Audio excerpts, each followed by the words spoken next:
Idinimanda ni Texas Attorney General Ken Paxton ang Netflix. Inakusahan niya ang streaming company ng pang-eespiya sa mga bata at ibang users sa pamamagitan ng iligal na pangangalap ng impormasyon ng mga ito. Lisa Anselmo for the news. Ilang taon nagbigay ng maling representasyon sa users nito ang Netflix.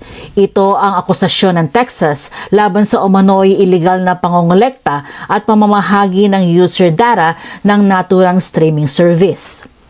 Batay sa reklamo, minanmana ng kumpanya at ibinenta ang viewer habits at preferences sa commercial data brokers at advertising technology companies.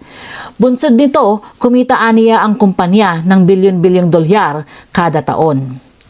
Inakusahan din ang Los Gatos, California-based company ng patagong paggamit ng dark patterns para laging manood ang users kabilang ang isang autoplay feature na sinisimulan ang panibagong palabas pag natapos na ang isang nauna. Punteriya ng kaso ang maraming kumpanya, kabilang ang social media at ibang may malakas na online presence.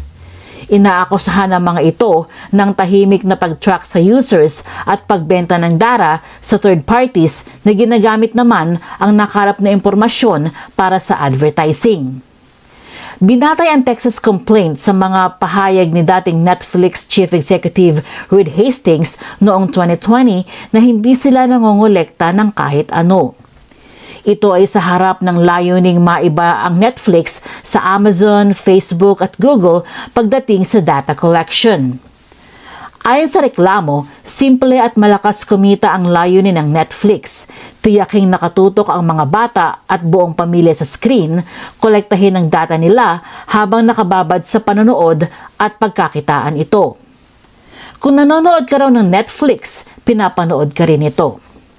Ayon kay Paxton, nilalabag ng pagmamanman ng Netflix ang Texas Deceptive Trade Practices Act.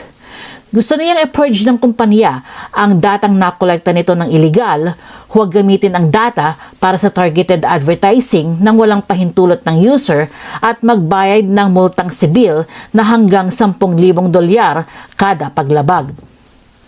Lisa Anselmo, San Francisco, California, Net25 Americas, para sa Mata ng Agila International, Trusted, Connected, On Point.